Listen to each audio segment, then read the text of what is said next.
네, 이번 시간은 뉴스앤파워 인터뷰 코너입니다. 첫날부터 마지막 날까지 대장동과 고발 사주 의혹으로 물들었던 국정감사가 마무리된 가운데 민주당 이재명 대선 후보 오늘 경기지사직을 내려놓고 온전한 대선 후보로 뛰기 시작했습니다. 이재명 후보의 승리를 뒷받침하기 위한 민주당 지도부의 필승 전략은 어떤 건지 김용민 더불어민주당 최고위원과 함께 관련 이야기 나눠보겠습니다. 위원님 안녕하십니까? 네, 안녕하세요. 네, 반갑습니다. 두 번째 또 이렇게 바쁘신데 의정활동을 바쁘신데 출연해 주셔서 감사드립니다. 불러주셔서 감사합니다. 네. 이제 그 문재인 정부의 마지막 국정감사가 이제 막을 내렸는데 네. 작년에 이어서 이제 두 번째 국감을 마친 소감부터 들어볼까요? 지난해와 뭔가 좀 이렇게 달라진 게 있었습니까? 지난해보다 올해가 더 현안 중심으로 국감이 치러진 것 같고요. 네. 그리고 아무래도 현안 중심으로 보도도 훨씬 많이 된 것 같습니다. 네. 뭐 잘 아시다시피 대표적으로 대장동 사건과 그다음에 고발사주 사건 이런 것들이 이제 국감의 거의 주요 쟁점이 돼서 네. 온통 거의 모든 상임위가 이 논의를 한 게 아닐까 싶을 정도로 집중적으로 논의가 됐습니다. 물론 이제 정책은 그럼 어디 갔냐, 실종됐냐 이렇게 보실 수도 있지만 네. 정책 질이나 정책 논의도 사실 꽤 많이 있었습니다. 근데 아무래도 이제 현안에 묻혀서 보도가 잘 안 되다 보니 좀 그렇게 보이긴 합니다. 네. 네. 이제 활약을 하셨던 이제 법사위 국감을 한번 살펴보면 다양한 현안에 대해서 이제 송곳 질의를 이제 네. 많이 하신 걸 잘 봤습니다. 그중 이제 뭐 개인적으로 기억에 남는 국감 결과 또 성과를 좀 꼽으신다면 어떤 게 있을까요? 저는 두 가지가 있는데요. 하나는 새로운 고발 사주 의혹을 제기했다라는 것입니다. 그게 어떤 거냐면 이제 월성원전 사건에서 작년 10월 22일 날 국민의힘에서 대전지검에 고발을 했었거든요. 네.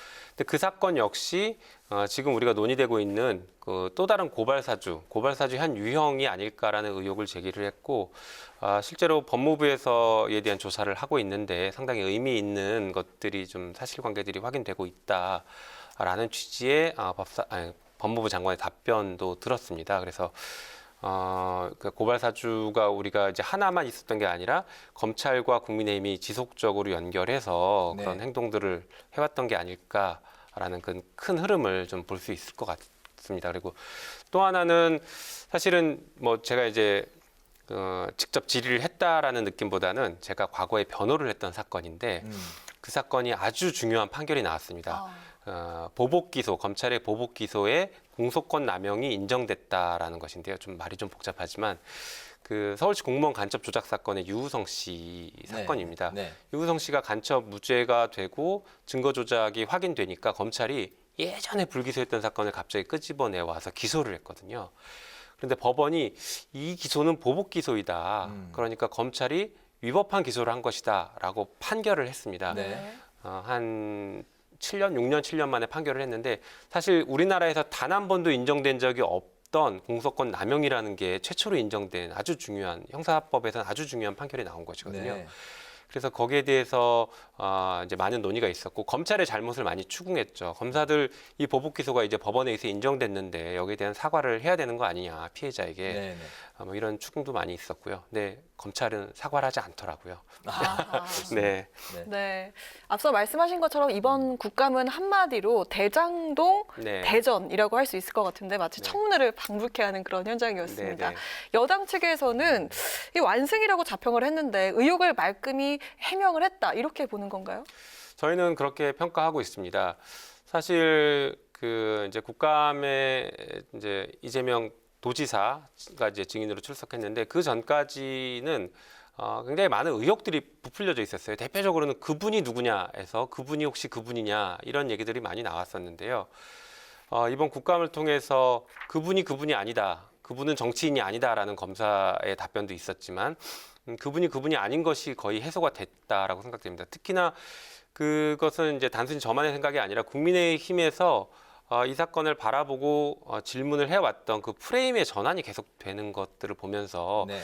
이게 안 먹히니까 바꾼다라는 생각이 들었어요. 처음에는 뇌물 사건이다로 접근했다가 뭐 돈 주고받은 게 없다 보니까 그럼 배임이다. 라고 또 흘러갔거든요. 그런데 이 배임이 또 법리적으로는 말이 안 되고 문제가 많은 주장이다 보니까 마지막에는 조폭 연루설로 흘러갔죠. 그러나 그것도 바로 반박을 통해서 조작 왜곡된 주장이었다라는 게 밝혀지고 나서는 그 다음에는 어떤 구체적인 공격을 하기 어렵다 보니까 그냥 설계한 사람이 잘못이다, 거의 이제 이런 주장만 반복하고 있는 수준에 머무릅니다. 네네. 네, 또 네. 한편으로는 대장동으로 시작해서 대장동으로 끝난 국감에 올해도 정쟁만 난무한 맹탕 국감이었다라는 쓴소리가 나왔습니다. 여당 지도부로서 한 말씀 해주시죠. 네, 당연히 이제 그런 쓴소리에 대해서는 겸허하게 받아들여야 할 것 같습니다. 근데 이제 한두 가지 특징이 있는 것 같은데요. 아무래도 대선을 앞두고 있다 보니까 대선 후보와 관련된 주제에 집중할 수밖에 없는 구조가 좀 만들어졌다라는 것이 하나의 특징이고요. 또 하나는 그러다 보니까 언론 보도도 대장동 사건이나 고발 사주 사건, 윤석열, 이재명 이 두 후보에게 좀 집중해서 보도를 하는 경향이 있었습니다.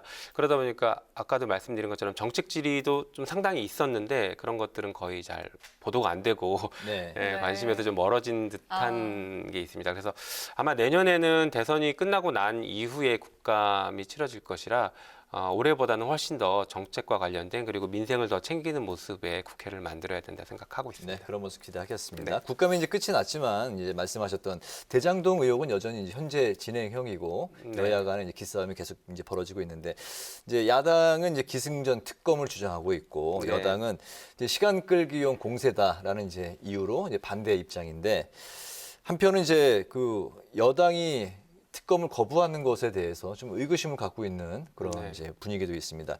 이게 혹시 이제 드루킹 트라우마가 아니냐 네. 그런 해석도 있는데 어떻게 보십니까? 저는 개인적으로는 드루킹 트라우마 이런 게 없어서 그렇지는 않다고 생각합니다. 이게 과거에 이제 특검이 진행됐던 사안들을 보면 수사가 먼저 좀 진행이 되거든요. 검찰이나 경찰의 네. 수사가 진행이 되고 그 수사 결과에 대해서 의혹이 충분히 해소되지 않았기 때문에 이거는 특검으로 가져가야 된다. 이런 논의를 통해서 특검으로 갔었는데 이번 사건만 유독 수사가 진행도 되기 전부터 못 믿겠다라고 하면서 특검을 들고 나왔어요. 이건 정말 정쟁으로 가져가자라는 그런 논리밖에 안 보입니다. 네. 한편으로는 야당에서 주장한 특검이라는 게 사실 특검이 논의가 국회에서 논의되고 특검이 출발해서 수사가 마무리되면 대선이 이미 끝나 있을 때입니다. 그렇기 때문에 대선 전에 특검을 통해서 뭔가를 밝히겠다라는 것도 현실적으로 좀 어려움이 있기 때문에 지금 현재 검찰과 경찰의 수사를 조금 더 지켜볼 필요가 있다라고 생각이 됩니다. 네. 더 나아가서는 이게 사실은 특검을 자꾸 하자고 하는데 어떻게 보면은 지금 드러난 거 보면 검찰 정관들이 대부분이 지금 50억 클럽에서 얘기 나오고 있고 또 국민의힘의 곽상도 의원이라든가 이런 국민의힘 쪽 인사들이 계속 등장을 하고 있습니다.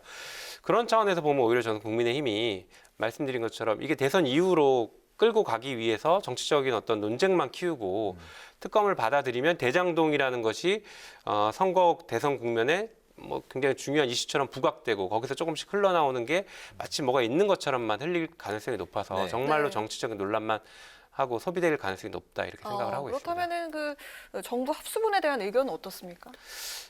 저희 당에서는 공식적인 입장은 현재는 없는 것이고요. 정부 합수본에 대해서는 과거의 경선 과정에서 아마 각 후보들 사이에서 조금 말씀들은 있었던 것 같습니다. 네. 근데 제 개인적으로는 지금 검찰과 경찰이 각각 수사하고 있고 특히나 이 사건은 검찰 정관들에 대한 수사가 좀 집중적으로 돼야 될 필요가 있기 때문에 경찰의 수사 역량이 굉장히 중요한 상황입니다. 그래서 네. 합수본으로 바로 가기보다는 경찰이 충분히 검사 정관들에 대한 수사를 할 수 있게 두는 게 맞지 않을까 생각합니다. 네, 이번에 이제 고발 사주 의혹 얘기로 또 이어가 보겠습니다. 네. 국민의힘 김웅 의원이 조성은 씨와의 이제 통화 녹취록이 이제 공개가 돼서 네, 조만간 이제 공수처에 출석할 것으로 이제 보이죠. 네네. 네네. 근데 이제 여전히 좀 안개 속이고 윤석열 후보 측은 오히려 이제 자신과 무관함이 증명이 됐다 이런 이제 입장을 표하고 있습니다. 녹취록 전문 보셨나요? 예, 어떻습니까? 확인했습니다. 네. 보신 느낌은 어떻습니까? 네, 저는 윤석열 후보 측에서 그렇게 얘기할 상황은 아니다라고 생각합니다. 오늘 뉴스에도 나왔지만 손준성 검사에 대해서는 구속영장을 청구한 상태입니다. 네. 내일 결과가 나와봐야 알겠지만 적어도 공수처가 2달 동안 수사를 했고 객관적인 물증을 확보한 상태에서 손준성 검사의 관여 정도는 거의 확실하다고 판단을 한 것 같습니다. 그렇다라고 하면 대검 수사정보정책관을 직접 직보받고 지휘할 수 있는 사람은 사실 대검에는 검찰총장 말고는 상정하기 어렵거든요. 그건 이번 국감을 통해서도 대검 관계자들이 그렇게 진술을 해줬고요.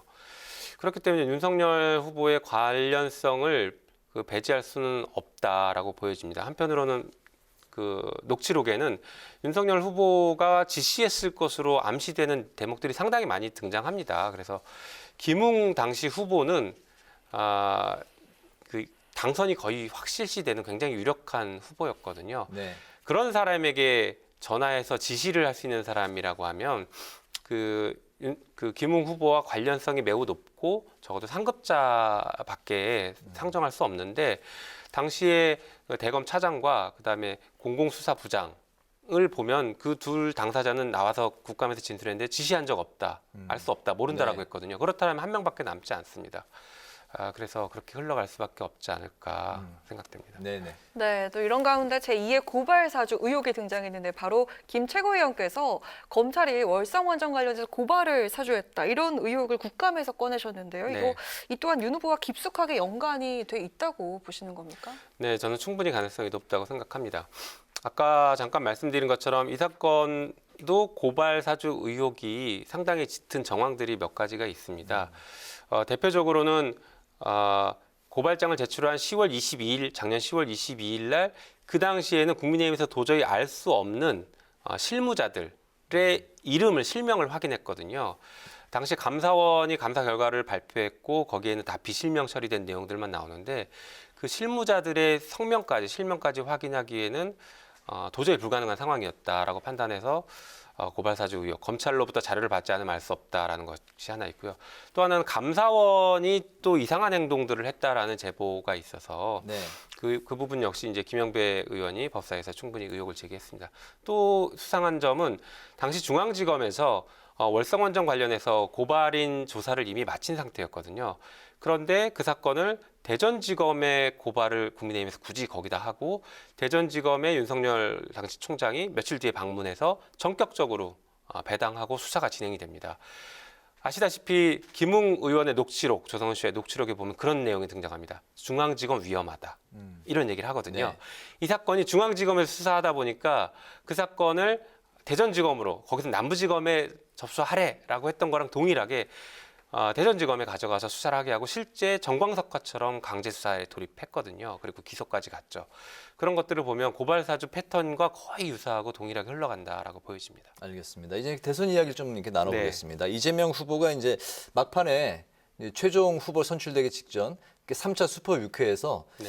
그 가까스로 이제 50%가 넘어가지고 이제 그 네. 본선 직행을 했는데 네. 좀 기세가 좀 꺾인 듯한 모습이 아니냐 뭐 그런 이야기도 나오는데 네. 현재 그 분위기는 어떻습니까? 현재 뭐 당내 분위기는 이제 지난 주말에 이낙연 후보와 같이 만나서 선거를 돕겠다라고 서로 이제 말씀을 잘 나누셨죠. 네. 그 이후로 당내 분위기는 상당히 많이 이제 봉합됐고 원팀으로 출발할 수 있다라는 그런 분위기가 고조되고 있습니다. 그리고 말씀하신 것처럼 마지막 3차 슈퍼위크에서 아마 이제 국민선거인단에서는 결과가 좀 많이 다르게 나왔었죠. 네. 그러나 그 전후로 그리고 당원 투표에서도 보면은 거의 이제 이재명 후보가 일관되게 50% 이상을 계속 득표를 해왔거든요. 그래서 그 마지막 3차 선거인단 투표가 조금 특이하게 결과가 나오긴 했지만 그런 어떤 추세를 확 뒤집을 만한 상황은 또 아니지 않냐라는 평가나 분석들도 당에서 있기 때문에요. 그 추세를 잘 이어가야 될 것 같습니다. 한편으로는 이낙연 후보를 지지하셨던 분들의 그 지지율이 네. 아직까지는 이재명 후보에게 다 이렇게 반영되지는 않고 있는 상황인 것 같습니다. 그래서 그 지지율이 잘 반영될 수 있도록 당에서 열심히 노력해야 된다 생각합니다. 알겠습니다. 네, 네. 이재명 후보와 또 이낙연 후보가 드디어 만났는데 아직까지는 좀 앙금이 있어 보입니다. 근데 요즘 익히 들을 수 있는 그 네. 깐부라는 말이 있잖아요. 이 네네. 깐부가 되기 위해서는 어떤 묘안이 필요할까요? 뭐 가장 중요한 건 두 분이 정말 신금을 털어놓고 말씀을 나누고 하나가 되는 게 제일 중요할 것 같고요. 네. 그러기 위한 중요한 전제 조건으로 볼 거면 용광로 선대위를 잘 구성해야 된다라는 생각이 듭니다. 그리고 이낙연 후보 측에서 그 공약으로 삼았던 여러 가지 뭐 신복지론 같은 네. 것들 이런 것들을 이재명 후보 측에서 이제 적극 수용하겠다는 입장도 밝히긴 했는데 그런 것들이 정말로 이제 공약에 반영되고 그래서 원팀이다라는 느낌을 진심으로 이제 드릴 수 있는 그런 상황을 만들어 가는 게 중요하지 않을까 싶습니다. 특히 용광로 선대위 말씀드렸는데 이낙연 후보 캠프에 계셨던 분들이 당 선대위에서는 좀 주도적인 역할을 많이 하실 수 있게 네. 당도 좀 그런 노력과 배려를 해야 된다 생각하고 있습니다. 알겠습니다. 네, 그리고 이 후보가 오늘 지사직을 내려놨는데 네. 문 대통령과 면담이 내일 11시에 이루어지는 것으로 소식이 나왔습니다. 그 밖에 네. 나머지 진행 상황 어떻게 또 이어가고 있습니까? 네, 아마 대통령께서 출국 해외 순방 가시기 전에 이제 면담을 하시는 것 같고요. 그 이후에 뭐 이제 공식 선대위 당에서 신속하게 출범을 시킬 예정입니다. 그리고 공약, 후보 공약과 당 공약 그리고 당의 전략들 지금 열심히 논의하고 있는 상태입니다. 알겠습니다. 오늘 네. 마지막 질문 드리겠습니다. 윤석열 후보가 이제 전두환 씨 옹호성 발언 이후에 개 사과 뭐 사진을 이제 또 SNS에 올려서 이제 논란이 아직도 가라앉지 않고 있는데 해명에는 나섰습니다만 그 파문이 여전한 상황입니다. 윤 후보가 조만간 이제 광주를 방문할 예정이라고 했는데 광주 방문으로 네. 이 사태가 진정이 될 수 있을까요? 어떻게 보십니까? 저는 전혀 아니라고 생각합니다. 그 윤 후보가 지금 그런 발언과 그다음에 억지 사과를 했던 것은 네. 사실은 매우 전략적인 행동이고 그 전략이 본인의 본심과 잘 들어맞는다라는 생각을 합니다. 전략적인 행동이라는 것은 당내 경선에서 극우층의 극우 보수층들의 표심을 자극하고 그쪽에 다시 손을 적극적인 구애를 하는 그런 것들인데요. 네. 그게 지금 윤석열 후보의 그동안의 그 과정들을 보면은 그게 본인의 철학과 되게 잘 맞아 떨어지는 것 같습니다. 그래서 그 발언이나 그런 행동들, 가짜 사과를 어떤 특정한 행동들로 덮을 수는 없을 것 같고 사과를 하거나 사과를 하는 모습을 보이는 것들 그리고 광주를 방문하는 것들이 저는 다 가식이 아닐까 이렇게 생각하고 있습니다. 알겠습니다.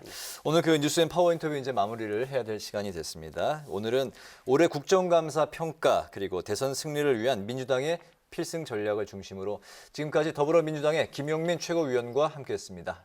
의원님 오늘 말씀 잘 들었습니다. 고맙습니다. 감사합니다.